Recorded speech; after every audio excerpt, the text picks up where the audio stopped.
누가복음 22장 1절서부터 23절까지입니다.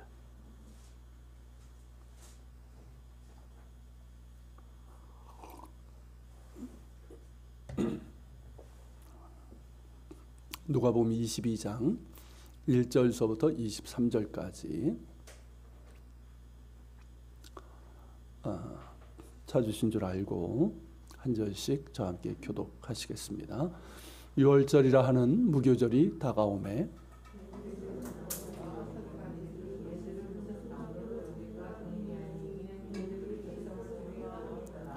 열둘 중에 하나인 가룟인이라 부르는 유다에게 사탄이 들어가니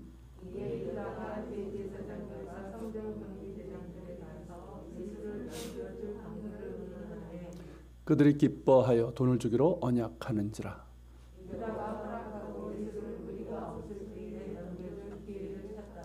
유월절 양을 잡을 무교절 날이 이른지라.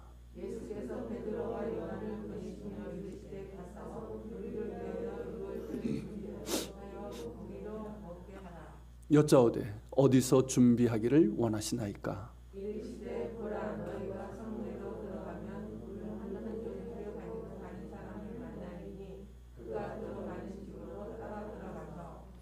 그 집 주인에게 이르되 선생님이 내게 하는 말씀이 내가 내 제자들과 함께 유월절을 먹을 객실이 어디 있느냐 하시더라 하라.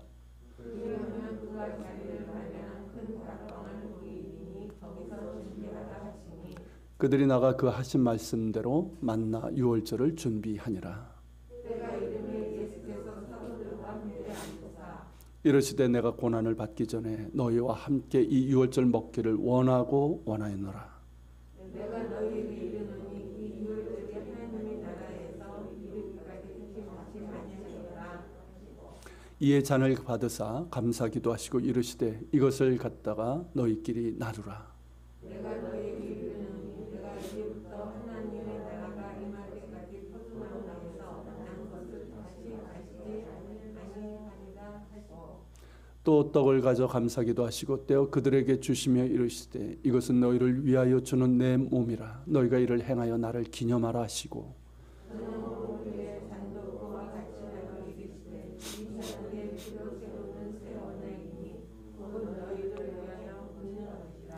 그러나 보라 나를 파는 자의 손이 나와 함께 상위에 있도다.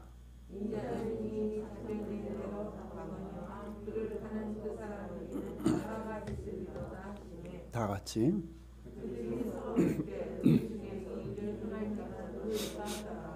아멘. 예, 지금 우리는 이 누가복음을 통해서 last week, 그러니까 예수님의 마지막 일주일을 우리가 이제 보고 있습니다. 지난 이제 3번에 걸쳐서 우리가 이제 감람산 강화라고 하는 그 본문을 이제 보았고요.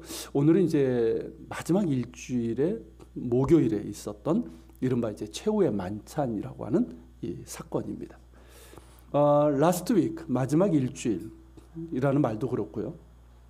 최후의 만찬이라는 말도 사실 정확한 표현은 아닙니다. 왜냐하면 십자가 죽으심과 부활 이후에 승천하시기까지의 40일의 시간이 있었기 때문입니다.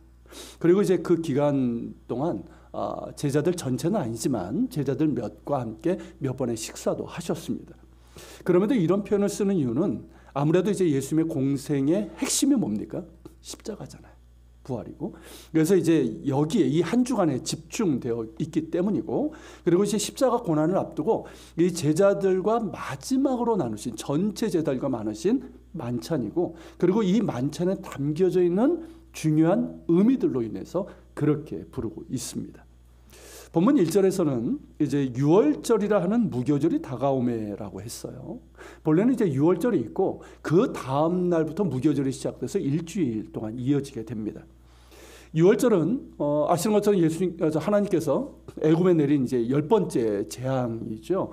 애굽의 모든 장자가 죽음을 당할 것이지만 이스라엘 사람들은 하나님께서 모세에게 명령하신 대로 어린 양의 피를 좌우 문설주와 인방에, 이 인방이죠, 위에 있는 인방에 이제 바름으로써 그 죽음의 재앙이 넘어간 것을 기념하는 절기입니다. 그래서 이제 히브리어로 이제 넘어갔다는 뜻의 패삭이라고 부르고요. 영어로도 뭐라고 합니까? 넘어갔다는 패스오버라고 부르죠. 그리고 우리말로도 이제 한자로 넘어갔다는 뜻의 유월절이라고 부릅니다. 그리고 이로 인해서 바로가 결국은 항복을 하죠. 그리고 이제 히브리 사람들을 이제 내보내게 되는데, 하지만 언제 그의 마음이 바뀔지도 모르고, 그리고 이제 애굽을 속히 떠나는 것이 중요했기 때문에 하나님께서는 이스라엘 사람들에게 누룩을 넣지 않은 빵을 만들어 먹고 떠날 것을 명령하셨습니다. 바로 이 빵이죠. 여러분들은 기억하시죠? 우리 성찬식 때 쓰는 빵인데, 누룩을 넣은 빵은 발효 시간이 오래 걸립니다. 그리고 뭐 예전에는 지금처럼 뭐 드라이스트 이런 게 발달한 게 아니기 때문에 훨씬 더 시간이 오래 걸렸고요. 하지만 누룩을 넣지 않은 빵은 어떻습니까? 제가 해보니까 아는데 20분 안에 끝나요. 빨리 하면 15분 안에 끝나요. 굽는 것까지. 그러니까 빨리 먹고 이제 떠날 수 있는 것이죠. 그래서 이제 10번째 재앙에서 구원을 받은 날을 유월절로 지키고, 그 다음날 무교병을 먹고 애굽을 떠났단 말이죠. 그렇기 때문에 이를 무교절이라고 일주일 동안 지켰습니다. 그러니까 이제 유월절과 무교절은 어떻습니까? 자연스럽게 하나로 이어지는 절기예요. 그러다 보니까 점차 이 두 절기를 하나로 해서 그냥 통상적으로 유월절이라고 불렀고, 오늘 본문에서처럼 유월절이라고도 하는 무교절이라고도 그렇게 불렀습니다. 자, 본문에 보면 이 유월절이 다가오면서 두 가지 준비가 진행이 되죠. 하나는 식사 준비이고 다른 하나는 배신과 살인, 음모였습니다. 유대인들은 유월절이 시작되는 날 저녁에 특별한 식사를 했습니다. 유월절과 이 무교절을 상징하는 음식들로 음식을 차리면서 특별한 예식을 해요. 그냥 먹는 것이 아니라 우리 뭐 절기 때 먹는 그런 음식, 그게 아니라 그 음식들을 차려놓고 예식서가 있습니다. 그걸 통해서 뭐 한 서너 시간 이상 그렇게 이제 예식을 하는데요. 이게 이제 유월절 식탁에 올려지는 거예요. 무교병, 맞자가 있고요. 그리고 이제 쓴나물, 그리고 이제 정확하게는 뭐 안 올려진 것 같기도 한데, 이제 양의 이제 다리, 꺾인 다리 그런 것들이 있고요. 계란도 있고, 그리고 포도주, 그리고 예식서 이런 것들이 있습니다. 그리고 이제 식초물, 쓴 그런 의미에서, 그리고 이제 이것이 이제 차려지는 유월절 식탁이고요, 실제로. 그리고 여기 이제 유대인들 가정집에서 이루어지는, 다 이렇게 예식서를 들고 있죠. 저렇게 하면서 이제 유월절의 그 의미들을 이제 되새기게 됩니다. 이거를 이제 히브리어는 이제 페삭 세드라고 하는데, 우리말로 하면 유월절 순서, 유월절 예식이라고 할 수 있는데, 통상적으로 우리말로는 그냥 유월절 만찬 혹은 유월절 식사라고 합니다. 그러니까 이 최후의 만찬은 어떤 겁니까? 유월절 만찬. 그러니까 유월절이 시작되는 날 저녁에 했던 그 유월절 만찬, 유월절 식사입니다. 그 유월절 식사를 준비하는데 예수님께서 친히 그 일을 주도하십니다. 베드로, 요한을 예루살렘 성에 보내시면서 유월절 식사 준비를 하라고 하시는 거예요.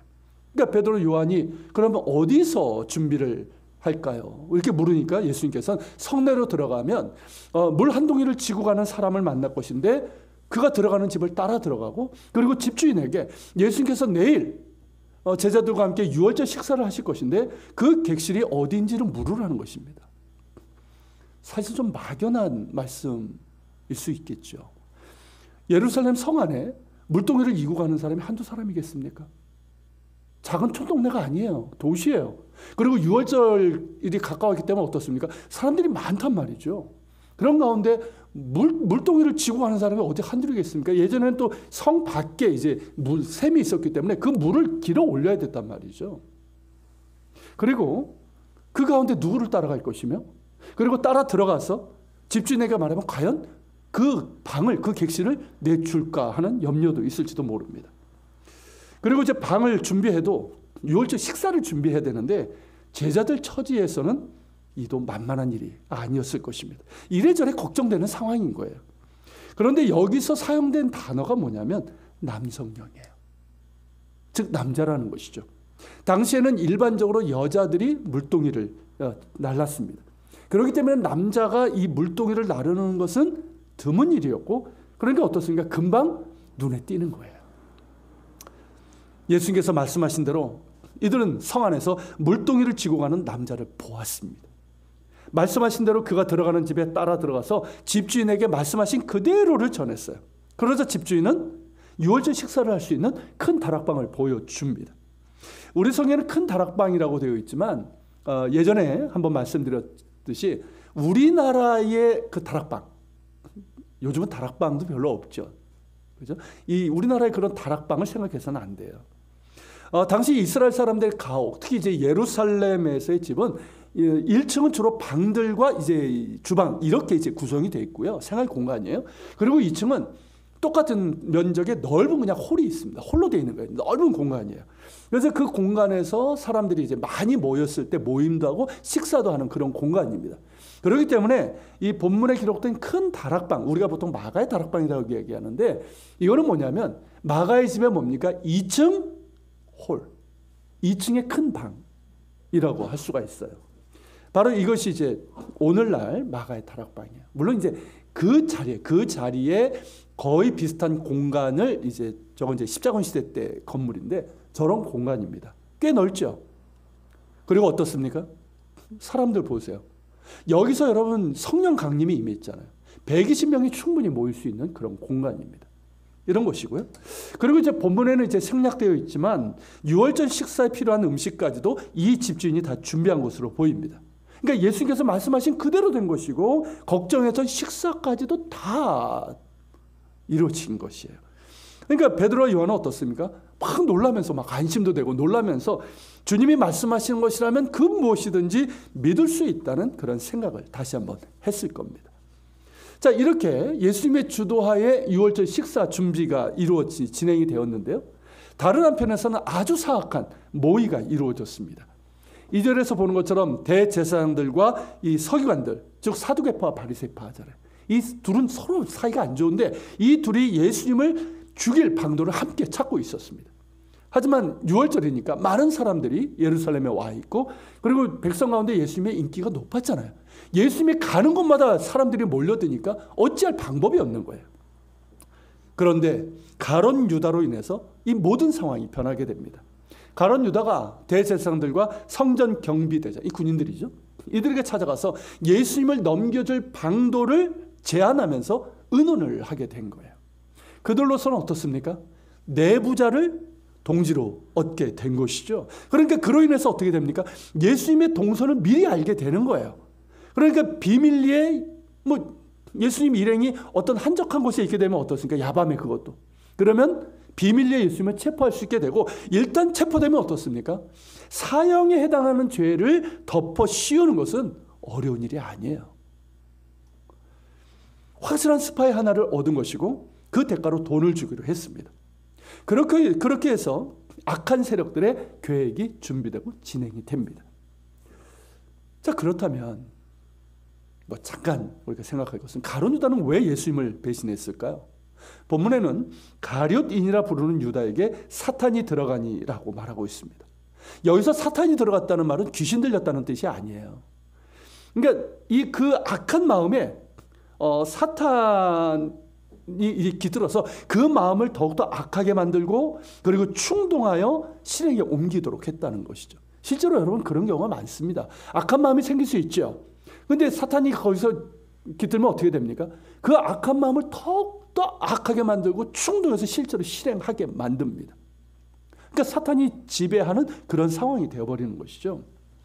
자, 이것을 보면 일단 예수님의 그 사명은 우주적인 차원을 갖고 있음을 우리가 볼 수 있는 거예요. 그러니까 악한 세력도 주님을 바라보고 있었고 주시하고 있었고 예수님을 제거할 그런 방법을 찾고 있었다는 것이죠. 그런데 어떤 사람들은 가룟 유다의 역할을 주장하기도 합니다. 가룟 유다의 배신이 있었기 때문에 예수님이 체포돼서 십자가에 달리신 거니까 애초에 가룟 유다의 역할이 있었던 것이 아니냐라는 것이에요. 이런 주장 들어보셨죠? 비슷한 주장들. 근데 여러분 이거는 대단히 잘못된 주장입니다. 22절에서 예수님께서는 가룟 유다에 대해서 이렇게 말씀하셨어요. 자, 볼까요? 인자는 이미 작정된 대로 가거니와 그를 파는 그 사람에게는 화가 있으리로다. 무슨 뜻입니까? 하나님의 주권과 인간의 의무, 인간의 책임이 다르다는 거예요. 그것이 공존한다는 것이죠. 자, 예수님께서는 하나님의 주권하에 하나님의 뜻대로 자신을 속죄의 제물로 드리실 것입니다. 이것은 하나님의 주권이고 정해진 것이에요. 하지만 그 사실이 예수님을 박해하거나 그리고 배신한 사람의 잘못을 정당화하지 않습니다. 그것은 분명 하나님을 대적하는 악행이고 성령을 해방하는 죄예요. 그리고 그러한 죄에 대한 대가는 화가 될 수밖에 없습니다. 자, 가룟 유다는 그렇게 대제사장들과 성전 이 경비대장들과 모의를 하고 아무 일도 없었던 것처럼 유월절 식사에 참여를 합니다. 복음서에 기록된 이제 장면을 통해서 참 제어면서 할 얘기가 많은데 제가 굉장히 줄여서 말씀을 드립니다. 이 복음서에 보면 이제 예수님과 몇몇 제자들이 이제 대화하는 어떤 그 갈등의 장면들이 있어요. 그것을 통해서 이제 자리 배치를 이제 추정해 보는데 우리에게 익숙한 자리는 바로 이거죠. 레오나르도 다빈치가 그린 최후의 만찬입니다. 근데 이런 식으로 앉지 않습니다. 저거는 무슨 기념 촬영도 아니고 일렬로 쫙 서가지고 이게 실제 당시의 실제 좌석 배치는 바로 이런 모습이에요. 이건 이제 누가 이제 주장하고 그린 거냐면 유대인인데 예수님을 이제 믿은 학자가 있습니다. 에데르 쉐임이라는 분인데 그분이 이제 주장하고 이제 그린 거예요. 당시 이제 유대인들은 로마 제국 전체가 그랬는데 쿠션이죠. 쿠션을 이렇게 밑에다 놓고 반쯤 이렇게 기댄 채로 누운 채로 식사를 했습니다. 어차피 빵을 이렇게 찍어서 먹는 그런 식사였기 때문에 그리고 이제 주빈이 저 안쪽에 여러분들이 보실 때는 위쪽이죠. 안쪽에 앉고 이 아래쪽은 이제 음식을 나르고 이렇게 섬기는 그런 자리입니다. 그래서 이 복음서를 바탕으로 해서 그 자리 배치를 보면 안쪽에 주빈석이죠. 예수님이 계시고 우측에 누가 있습니까? 요한이 있고 그리고 좌측에 유다가 있습니다. 가룟 유다. 그리고 건너편에 베드로가 있어요. 베드로가 이제 늦게 왔는지 하필이면 이제 섬기는 자리에 있어가지고 가룟 유다가 뭐 예수님께 뭐라고 얘기를 하는데 뭐 그리고 예수님이 뭐라고 또 하시는데 잘 안 들려요. 그러니까 요한한테 야 뭐라고 하냐 뭐 이렇게 묻는 장면인데 나오잖아요. 그리고 이제 누가 크냐는 거냐면 누가 상석에 앉느냐, 누가 섬기는 자리에 앉느냐 이거예요. 이런 갈등이 있었죠. 그러니까 베드로는 심기가 나쁘고 내가 수제자인데 왜 하필이면 이 자리에 앉아가지고 그런 이제 갈등 그런 모습이 있는 것이죠. 그런데 여기서 여러분 우리가 주목해야 될 것은 뭐냐면 바로 이거예요. 15절에 읽어볼까요? 이르시되 내가 고난을 받기 전에 너희와 함께 이 유월절 먹기를 원하였노라. 여러분 여기서 사용된 원하였다라는 이 단어가 매우 간절히 원함을 영어 성경에서 desire로 되어 있어요. 굉장히 강렬한 어떤 원함 그런 것을 의미하는 단어입니다. 즉 예수님께서 제자들과 함께 유월절 식사를 하기를 그토록 간절히 원하셨다는 거예요. 왜일까요? 왜 그토록 원하셨을까요? 매년 찾아오는 유월절 식사예요. 저도 이스라엘 있을 때 유월절 식사를 참 그렇게 원했지만 그 차원하고는 달라요. 예수님께서 그토록 유월절 식사를 제자들과 함께 하길 원하셨던 이유는 우선은 뭐냐면 때가 이르렀기 때문입니다. 자, 14절에 보면 때가 이르매 예수께서 사도들과 함께 앉으사라고 되어 있어요. 자, 때가 되었다. 무슨 뜻입니까? 단순히 유월절이 시작되는 그래서 이제 저녁 식사는 그때가 이르렀다는 의미라기보다는 더 중요한 의미가 있습니다. 여러분 누가복음 22장 53절에 보면 그러나 이제는 너희 때요 어둠의 권세로다 라는 주님의 말씀이 있습니다. 이게 언제 하신 말씀이냐면 겟세마네 동산에서 기도하신 후에 체포되실 때 그때 하셨던 말씀이에요. 즉 너희 대제사장들과 장로들의 그 어둠의 권세를 부릴 그때이고 예수님께서 체포되어 십자가 고난을 당하실 때를 말씀하시는 거예요. 그러니까 예수님께서는 그때가 임박했음을 아셨고 그런 이유로 15절에서 보는 것처럼 제자들과 함께 이 유월절 식사를 하시기를 원하셨던 것입니다. 더불어 이제는 제자들을 세상에 보내실 때가 되기도 한 거예요. 여러분 14절 다시 한번 보십시오. 때가 이르매 예수께서 사도들과 함께 앉으셨다고 했죠. 이 차이를 아시겠습니까? 평상시처럼 제자들과 함께라고 하지 않고 사도들이라고 했어요. 여러분 제자라는 말은 뭡니까? 예수님과 함께 살면서 예수님께 가르침을 받고 훈련받는 사람이잖아요. 그게 제자예요. 그런데 사도라는 말은 뭡니까? 사도라는 게 보내심을 받은 자라는 뜻이에요. 그러니까 주님께서 세상 가운데 보내신 사람이란 뜻입니다. 그래서 여러분 복음서에는 주로 제자라는 말이 사용되고 있고요. 그리고 사도행전 이후서부터 어떻습니까? 사도라는 표현을 쓰고 있는 거예요. 그런데 여기에서 누가복음 여기에서 사도라는 표현을 쓰고 있는 거예요. 그 이유가 뭘까요? 이제 곧 십자가 고난이 있을 뿐만 아니라 머지않아 예수님께서 그들을 떠나 하나님께로 돌아가실 때, 그 가실 때가 올 것이고 그들은 이제 주님이 안 계신 상황을 맞이하게 될 것입니다. 이제 그때가 가까이 왔다는 것이죠. 그러므로 예수님께서 이 유월절 식사를 제자들과 함께하기를 그토록 원하신 이유는 그때를 위한 준비이고, 그리고 그렇게 이제 주님이 떠나신 이후에 주님이 계시지 않는 그 상황에서 그들이 과연 무엇을 해야 되는지에 대해서 가르쳐 주시기 위해서 이 식사를 그토록 원하셨던 거예요. 이해가 되십니까? 다시 정리하자면 십자가 고난과 죽음을 앞두신 예수님께서는 당신의 죽음의 의미가 무엇인지를 가르쳐 주시고, 그리고 부활하여 하나님께로 돌아가신 후에 제자들이 어떤 믿음과 공동체를 이루어 가야 하는지에 대해서 가르쳐 주시기 위해서 이 유월절 식사를 제자들과 함께하기를 그토록 원하셨던 것입니다. 그 내용을 이제 우리가 자세히 살펴보면 한 3가지 정도로 볼 수 있는데요. 누가복음만 보면 첫째는 예수님 자신의 죽음의 의미가 무엇이며, 그리고 이것을 하나의 예식으로 주셔서 그들이 행함으로 기억하도록 하기 위해서입니다. 이 예식을 우리가 뭐라고 부릅니까? 성찬 예식, 성만찬이라고 하는 이 예식입니다. 자, 유월절 식탁에 놓인 이 무교병을 떼어주면서 예수님께서는 이것은 너희를 위하여 주는 내 몸이라, 너희가 이를 행하여 나를 기념하라 하셨습니다. 그리고 이제 포도주 잔을 제자들에게 주시면서도 이 잔은 내 피로 세우는 새 언약이니 곧 너희를 위하여 붓는 것이라 하시면서 이건 역시 행하여 나를 기념하라고 하셨습니다. 먼저 여러분, 우리 성에 떡이라고 되어 있지만 유대인들이 떡을 먹지는 않았죠. 빵이죠. 그게 주식이죠. 우리로 하면 밥입니다. 빵은 생명을 의미합니다. 지금처럼 먹을 것이 이렇게 막 남아 돌아가는 때가 아니었잖아요. 그때는 정말 소수를 제외하고는 날마다 정말 일용할 빵이 정말 간절했던 사람들이에요. 그들에게 빵은 생명이었어요. 살아갈 수 있는 에너지를 공급하기 때문입니다. 그런데 주님께서는 자신의 몸을 빵이라고 하셨어요. 우리로 하면 밥이라는 거예요. 내 몸이, 내가 곧 밥이라는 것이죠. 나의 몸이 너희를 살리는 생명의 빵이라고 말씀하셨습니다.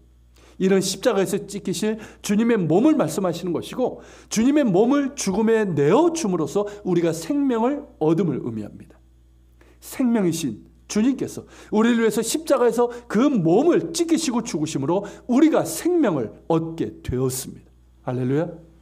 죄로 인해서 하나님께 대하여 죽은 자이고 또한 죽을 수밖에 없고 영원한 죽음에 처할 수밖에 없는 우리가 생명이신 주님의 십자가 죽으심으로 죄 용서받아 하나님께 대하여 산 자가 되었고, 또한 영원한 생명, 곧 하나님 나라에서의 영원한 생명을 누리게 될 것입니다. 이사야 선지자는 일찍이 이렇게 예언을 했습니다.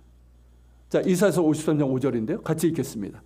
그가 찔림은 우리의 허물 때문이요 그가 상함은 우리의 죄악 때문이라. 그가 징계를 받음으로 우리는 평화를 누리고 그가 채찍에 맞음으로 우리는 나음을 받았도다. 예수께서 십자가 고난을 당하시고 그 몸이 찢기신 이유는 무엇 때문입니까? 나의 허물 때문이고 나의 죄악 때문입니다. 그러나 예수께서 징계를 받으심으로 우리는 하나님과 화목하게 되었습니다. 그리고 예수께서 채찍에 맞으심으로 우리가 나음을 입었습니다. 생명을 얻었습니다. 그렇게 당신의 몸을 찢기심으로 우리에게 주신 평화와 생명을 상징하는 것이 바로 성찬 때 우리가 나누는 빵입니다. 당연히 평상시에 먹는 빵과는 전혀 다른 것이죠. 그 의미를 기억하며 이제 성찬빵을 나누라는 것입니다. 우리 역시 그렇게 해야 된다는 것이죠. 그리고 포도주 잔을 유월절 식사 때 4번 정도 나누는데요. 그 예식 때 4번 정도 해요. 근데 이 피는, 이 포도주는 유월절 어린 양의 피를 상징합니다. 그런데 예수님께서는 이 포도주를 가지고 당신께서 흘리실 피로 말씀하시면서 이 잔은 내 피로 세우는 새 언약이니 곧 너희를 위하여 붓는 것이라고 말씀하셨습니다. 여러분, 이스라엘 사람들이 애굽에서 경험했던 어린 양의 피는 뭘까요? 하나님의 약속이었습니다. 애굽의 모든 장자는 다 죽을 것이지만 어린 양의 피를 좌우 문설주와 인방에 바른 집은 그 죽음의 재앙이 넘어가게 될 것이라는 하나님의 약속이에요. 생명의 약속이에요. 그리고 동시에 노예였던 그들을 구원하셔서 하나님의 백성으로 삼으시겠다고 하신 언약입니다. 그 피를 상징하는 것이 바로 포도주인데, 예수님께서는 당신께서 십자가에서 흘리실 피를 말씀하시면서 이 잔은 내 피로 세우는 새 언약이라고 말씀하셨습니다. 최초의 유월절은 어린 양의 피로 죽음의 재앙이 넘어갔지만 지금 이 유월절 이후부터는 하나님의 어린 양 예수 그리스도의 보혈로 죽음의 저주가 넘어가게 될 것입니다. 여러분, 어찌 어린 양의 이 피와 하나님의 어린 양이신 예수님의 보혈을 비교할 수가 있겠습니까? 그렇지 않습니까? 예수 그리스도를 영접하여 믿는 자는 그 보혈로 죄 씻음을 받아 사망에서 생명으로 건져냄을 받습니다. 할렐루야. 예수께서 일찍이 말씀하셨죠. 같이 읽겠습니다. 내가 진실로 진실로 너에게 이르노니 내 말을 듣고 또 나 보내신 이를 믿는 자는 영생을 얻었고 심판에 이르지 아니하나니 사망에서 생명으로 옮겨졌느니라. 또한 로마서 6장 23절도 말씀하고 있습니다. 같이 읽습니다. 죄의 삭은 사망이요 하나님의 은사는 그리스도 예수 우리 주 안에 있는 영생이니라. 여러분, 예수 안에 생명이 있습니다. 그 피로 죄 씻음을 받으며 사망에서 생명으로 옮김을 받아 우리 주 예수 그리스도 안에 있는 하나님 나라의 영원한 생명을 얻습니다. 할렐루야. 또한 이 잔은 내 피로 세우는 새 언약이라고 하셨는데, 이는 예레미야 31장 31절에서 34절의 예언의 성취입니다. 좀 덥지 않나요? 다 껐습니까? 저만 더운 건지 모르겠는데.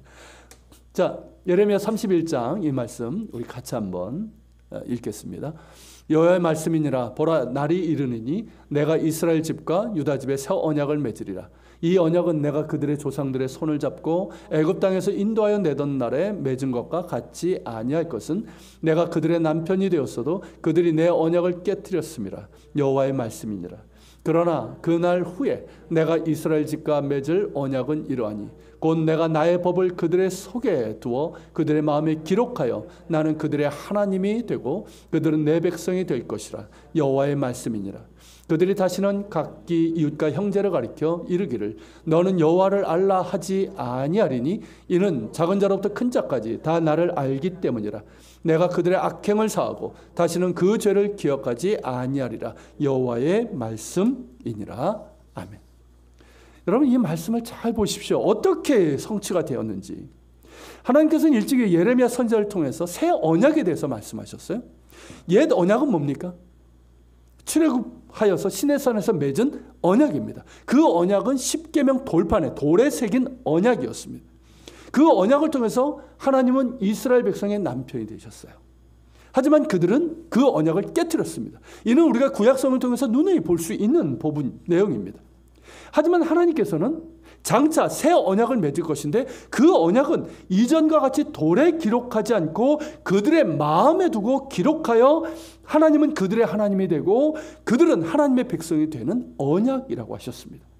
그리고 새 언약을 맺은 자들은 굳이 너는 하나님을 알라, 하나님에 대해서 알아야 된다 하지 않아도 하나님을 알게 될 것이고 하나님께서는 그들의 악행을 다 하시고 그들의 죄를 다시는 기억하지 않으실 것이라고 말씀하셨습니다. 여러분, 이 새 언약이 바로 예수님의 보혈을 통해서 세워진다는 말씀이에요. 실제로 어떻게 됩니까, 여러분?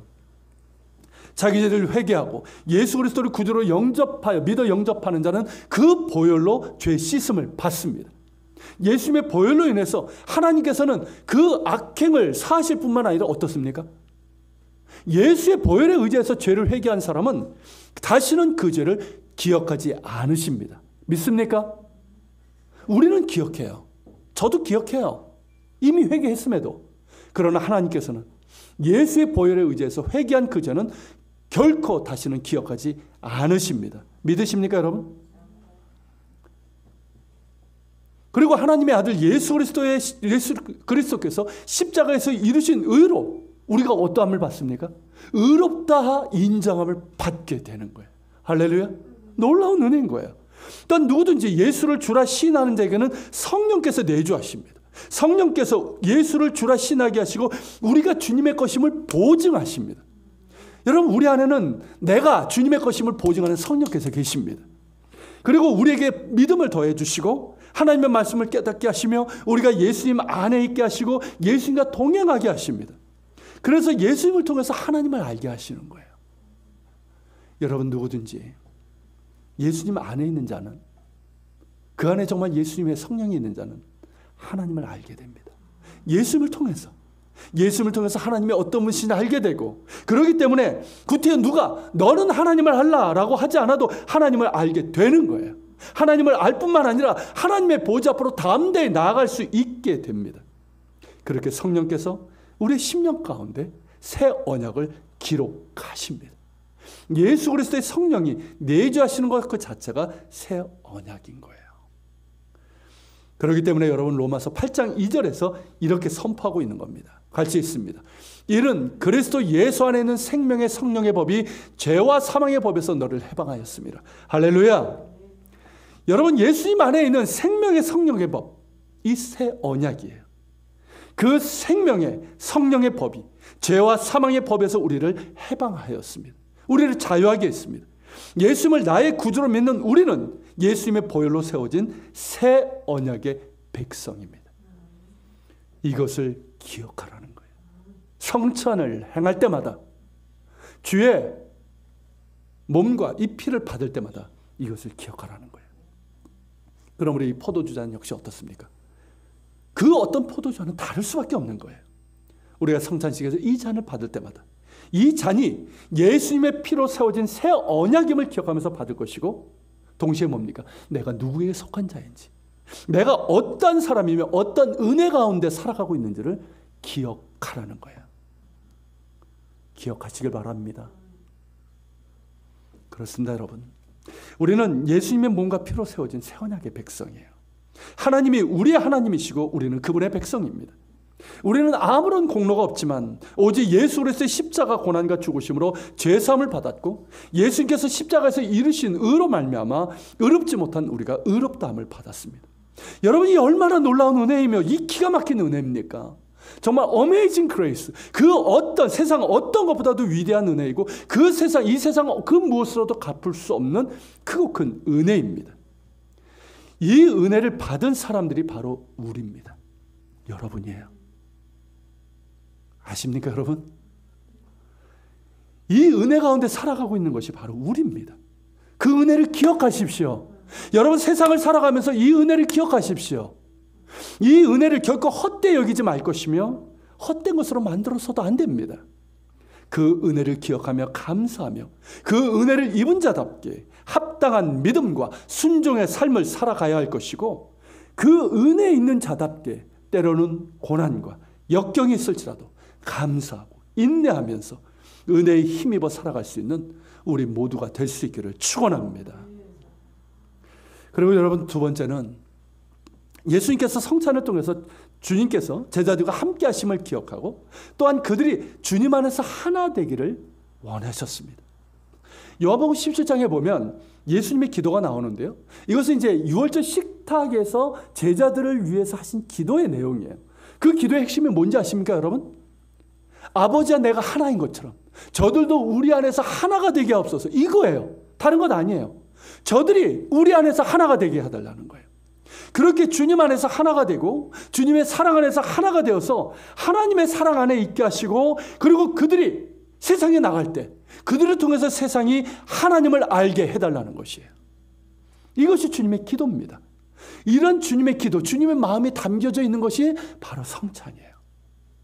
여러분, 요한복음에는 예수님께서 제자들의 발을 씻기신 장면도 나오죠. 제자들 씻기신 이유가 뭡니까? 진정한 섬김. 여러분, 누가 크냐는 다툼, 그 교만에는 결코 하나 될 자리가 없어요. 서로 경쟁하고 시기 질투하는데 어떻게 하나가 됩니까? 그러나 서로의 발을 씻길 때 그 겸손은 서로를 하나 되게 만듭니다. 그 역시 주님의 마음이 담겨져 있는 것이에요. 그러므로 주의 성찬은 단순한 식사가 아닙니다. 우리가 주의 성찬에 참여하는 것은 그저 반복되는 어떤 예식이 아닌 거예요. 우리가 빵과 포도주를 예수님께서 말씀하신 대로 주님의 찢기신 몸과 언약의 피를 우리가 받을 때 주님께서 그 성찬 가운데 임재하십니다. 여러분, 이것은 제가 하는 말이 아니에요. 초대교회에서부터 계속해서 경험했던 것이고 종교개혁 때 신학자들 역시 이것을 강조했습니다. 우리가 정말 성찬을 나눌 때 그저 아무런 생각 없이 나누는 것이 아니라 정말 주님 말씀하신 것처럼 주님의 찢기신 몸이요 주님의 그 언약의 피를 우리가 받을 때 그 성찬에 주님께서 임재하십니다. 주님의 임재 가운데 우리는 우리를 향하신 주님의 사랑을 다시금 알게 되는 거예요. 그러면서 그 사랑 가운데서 주님과 우리는 하나가 되고 우리 서로를 하나로 묶어주는 무언가가 실제로 일어납니다. 주님께서는 하나님 보좌로 떠나신 후에도 제자들이 성찬을 통해서 주님이 여전히 그들 가운데 계심을 기억하길 원하셨어요. 내가 너희와 함께 한다고 말씀하셨잖아요. 그것을 기억하길 원하셨고 또한 주님 안에서 그들이 하나 되기를 원하셨습니다. 그런 까닭에 여러분, 초대교회 성도들은 유대인들의 전통에 따라서 토요일 안식일에 예배를 드렸고요. 그리고 그 다음날 예수께서 부활하신 일을 우리가 주일이라고 하는 이 날에 성찬을 중심으로 모여서 이 빵과 포도주를 나누면서 주님의 십자가 고난과 언약을 기억했고 그때마다 주님의 임재를 경험했던 거예요. 주님의 임재를 경험하면서 큰 위로와 기쁨을 누리는 거죠. 주님이 함께 하시는 거예요. 지금 핍박이 일어나고 있어요. 박해가 일어나고 있어요. 그런데 주님께서 우리와 함께 하시는 것을 경험하는 거예요. 얼마나 놀랍고 기쁘고 여러분 위로가 됩니까?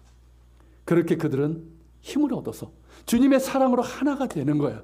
그래서 담대하게 세상에 나가서 복음의 증인으로서 살아갈 수 있었던 것입니다.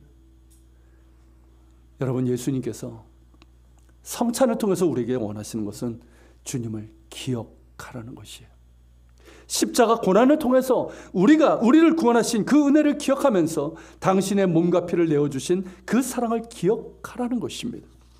그 은혜, 그 사랑을 기억하며 감사하는 자에게 주님께서 임재하십니다. 함께 하시는 거예요. 주의 성령을 통해서 임재하셔서 나와 함께 하심을 알게 하십니다. 우리 가운데 함께 하심을 알게 하시는 거예요. 우리 각자는 서로 다릅니다. 그렇지 않습니까? 때로는 정말 오해와 갈등 가운데 부딪히기도 합니다. 교만할 때도 있고요. 그렇지만 우리가 주의 성찬을 통해서 우리는 용서받은 자이며 또한 사랑받는 자임을 우리는 알게 됩니다. 그리고 우리로 하여금 서로를 용서하게 하시고 사랑하게 하시는 거예요. 여러분, 지금 우리가 코로나 때문에 자주 못하지만 이제 다음 달부터는 예전처럼 안전수칙을 지키는데 성찬식을 하려고 해요. 여러분, 성찬식을 행할 때마다 이 사실을 기억하시면서 누구를 내가 미워하고 있다면, 누군가의 관계가 불편하다면, 정말 하나됨을 깨는 무언가가 내게 있다면 용서하고 회개하고 또한 사랑할 수 있는 그런 결단들이 일어날 수 있기를 바랍니다. 그렇게 해서 우리를 하나 되게 하시는 거예요. 그렇게 우리가 주님의 사랑 안에서 하나 될 때 우리의 공동체, 그 교회는 주님의 몸된 교회로서 건강한 공동체가 될 수 있습니다. 주님 사랑으로 하나 되는 교회는 주님의 임재로 가득하고 성령의 역사가 있는 거예요. 주님의 사랑으로 하나 되는 교회는 세상에 하나님의 사랑을 보여줄 수 있습니다. 세상의 빛과 소금이 되어서 칭찬받는 공동체가 될 수 있는 거예요. 초대 교회가 그랬던 것처럼 말입니다. 주님의 말씀처럼 이건 역시 기억합시다. 우리를 향하신 주님의 뜻은 주님이 우리 가운데 계심을 기억하는 것이고 우리가 주의 사랑 가운데 하나 되는 것입니다. 성찬에 참여할 때마다 이것을 기억할 뿐만 아니라 성령께서 하나 되게 하신 것을 힘써 지켜나갈 수 있는 우리 모두가 될 수 있기를 소망합니다. 그리고 이제 세 번째로 주의 성찬은 주님의 십자가 고난을 기억할 뿐만 아니라 주님의 재림을 고대하는 식사입니다.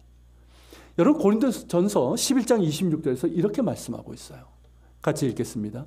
너희가 이 떡을 먹으며 이 잔을 마실 때마다 주의 죽으심을 그가 오실 때까지 전하는 것이니라. 여러분, 본문에서도 예수님께서 이 유월절 식사를 하나님 나라가 이루어질 때까지 다시는 하지 않으실 것이라고 말씀하셨습니다. 여러분, 유월절 식사는요, 메시아의 잔치의 모형이라고 할 수 있는 거예요. 예수님께서 다시 드시게 될 유월절 식사는 뭘까요? 역사 끝에 있을 메시아의 잔치가 될 것입니다. 즉 예수께서 다시 오실 때 우리가 참여하게 될 어린 양의 혼인잔치가 될 것이에요. 우리는 그날을 소망하며 고대하는 사람들입니다. 성경의 약속대로 주님께서는 오셨고 그리고 약속하신 대로 다시 오실 것입니다. 그때 하나님의 나라가 온전히 이루어질 것이고 우리는 우리의 신랑 되시는 예수님의 잔치에 참여하게 될 것입니다. 할렐루야.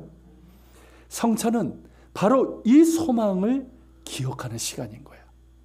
그러니까 예수님의 십자가 고난과 그 의미를 기억할 뿐만 아니라 장차 다시 오실 주님을 기억하면서 소망하고 고대하며 참여하는 식사인 거예요. 그러면서 주님의 오실 그날까지 주님의 죽으심과 부활을 전하는 증인의 삶을 살아갈 것을 결단하는 식사가 바로 성찬입니다. 여러분 이 또한 기억할 수 있길 바랍니다. 예수께서 이것을 기념하라, 우리 성경 기념하라고 되어 있는데요. 정확한 뜻은 기억하라는 거예요. 저는 기념보다는 기억이 분명한 뜻이라고 생각을 해요. 여러분 6월절 식사에서 6월절 그 예식이 있잖아요. 그 예식서가 있는데 거기서 여러분 계속해서 반복돼서 강조되는 말이 뭔지 아십니까? 기억하라는 거예요. 그냥 식사가 중요한 것이 아니라 어떤 의식이 중요한 것이 아니라 기억하라는 거죠. 너희는 애굽의 종되었던 사람들이라는 거죠. 너희는 노예였다는 것이죠. 그것을 기억하라는 거예요. 그리고 애굽에서 노예였던 너희를 하나님께서 은혜를 구원하셨는데 그것을 기억하라는 거예요. 그런 기억이 계속해서 강조가 됩니다. 그렇게 기억할 때 어떻게 됩니까? 자신의 정체성과 사명을 확인하게 되는 거예요. 그리고 그 공통된 기억이 뭡니까? 그 공동체를 건강하고 견고하게 만들어줍니다. 우리 역시 기억해야 됩니다. 성찬을 참여할 때마다 기억해야 되고 예배로 모일 때마다 기억해야 되고 기도할 때에도 기억해야 되고 또 우리가 서로 교제할 때도 기억해야 할 것입니다. 특별히 여러분 사순절인데 이 사순절에는 더욱더 기억해야 할 것입니다. 예수님께서 이 땅에 오신 이유가 무엇인지 그냥 막연한 십자가가 아니라 무덤덤한 십자가가 아니라 정말 십자가의 의미가 무엇인지를 다시금 깊이 묵상할 수 있고 죄 없으신 하나님의 아들께서 십자가의 고난과 죽음을 당하신 이유가 무엇인지를 기억하며 깊이 묵상할 수 있기를 바랍니다. 당신의 생명을 내어주심으로 우리에게 생명을 주시고 우리를 새 언약의 백성으로 만들어주신 그 사랑과 은혜를 기억할 수 있기를 바랍니다. 세상 끝날까지 우리와 함께 하시겠다고 하신 그대로 주님께서 우리와 함께 하심과 우리는 주님의 안에서 하나임을 또한 기억할 수 있길 바랍니다. 그러기 위해서 더욱 사랑합시다. 우리가 서로 대면하여 사랑을 나누는 것은 어렵지만 사랑은 할 수 있습니다. 맞죠?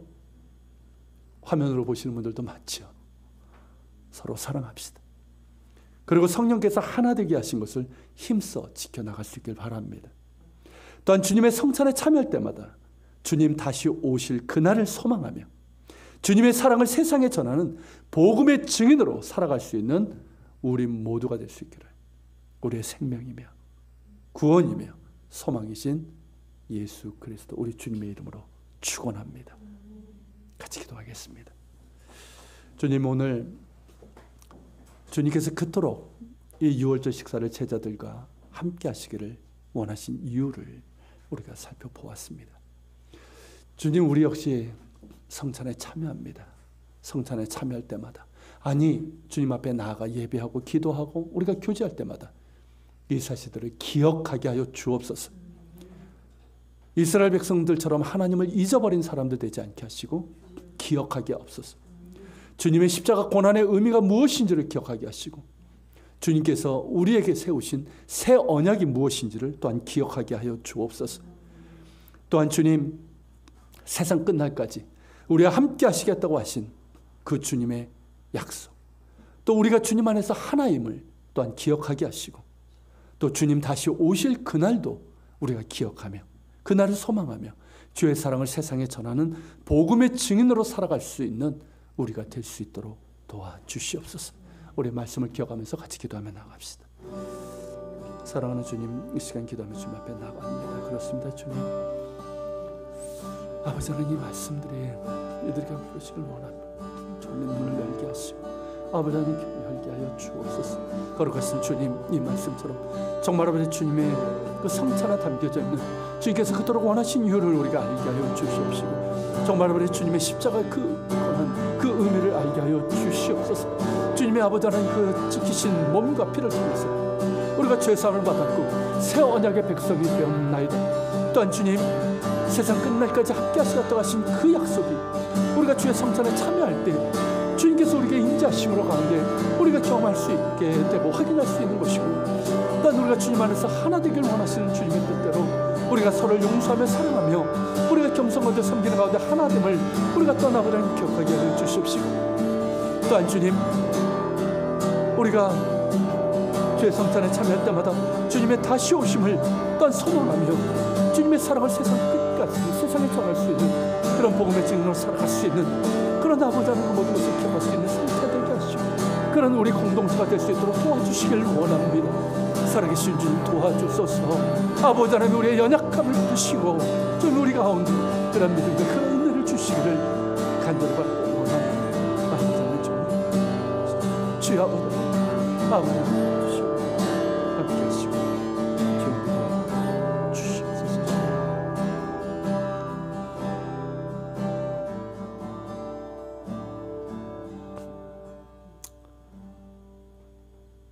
사랑하는 주님 감사합니다. 주님께서 제자들과 함께 유월절 식사, 우리가 성찬이라 부르는 이 식사를 함께 하시기를 그토록 원하셨던 이유를 우리가 함께 나누었습니다. 주님 말씀처럼 기억하게 하여 주옵소서. 기억하게 하옵소서. 날마다 기억하게 하시고, 예배 때마다 기억하게 하시고, 기도할 때도 기억하게 하시고, 말씀을 읽을 때도 기억하게 하시고, 무엇보다 성찬에 참여할 때마다 기억하게 하여 주옵소서. 예수님께서 십자가에서 그 몸이 찢기시고 그 피를 흘리심으로 이루신 우리의 구원과 우리를 새 언약의 백성으로 만드신 그 은혜를 기억하게 하시고, 세상 끝날까지 너희와 함께하리라는 그 약속이 성찬에 참여할 때마다 우리가 경험해 확인하는 것이 되게 하여 주시고, 주님 안에서 우리가 하나됨을, 하나임을 또한 기억하게 하여 주옵소서. 성찬에 참여할 때마다 우리가 서로를 용서하며 우리가 교만했던 것도 회개하게 하시고, 또한 사랑하기를 결단할 수 있는, 그래서 하나 되는 우리 공동체가 되게 하여 주옵소서. 또한 주님 다시 오실 그날을 소망하며 기억하게 하여 주옵소서. 성찬에 참여할 때 주님께서 다시 오실 것이며, 주님께서 다시 오실 그때는 어린 양의 혼인잔치에 참여하여 주님과 함께 이 유월절 식사를 나눌 것입니다. 그날을 소망하며 주님 오실 그날까지 주의 죽으심과 부활을 전하는 복음의 증인으로 살아갈 수 있도록 도와주시옵소서. 주님 감사합니다. 그리고 주님 예물을 주님 앞에 드립니다. 10의 1조를 주님 앞에 드리고, 어떤 감사 예물을 드리고, 주일의 예물과 선교 예물, 또 기도 예물, 섬김 예물을 또한 주께 드립니다. 주님 이 모든 예물 받으시고 흠양하시고 들은 이들에게 크신 은혜와 복을 허락하시며 이것이 쓰여지는 곳마다 주의 영광이 나타나기를 원합니다. 이제는 우리 주 예수 그리스도의 은혜와 아버지 하나님의 그 크신 사랑과 성령님의 감화감동 교통 역사하심이 주님께서 제자들과 함께 유월절 식사를 하기를 그토록 원하신 이유를 기억하며 그 안에 담겨져 있는 그 의미들을 기억하며 그렇게 살아가기를 다짐하는 우리 모든 지체들 머리 위에 우리 예한 교회와 이 땅에 있는 교회들, 조국 대한민국과 북한 땅 이스라엘 땅 위에 세계 곳곳에서 복음을 전하는 선교사들과 또 박해 가운데 있는 그리스도인들 머리 위에 함께 하시기를 간절히 축원하옵나이다. 아멘.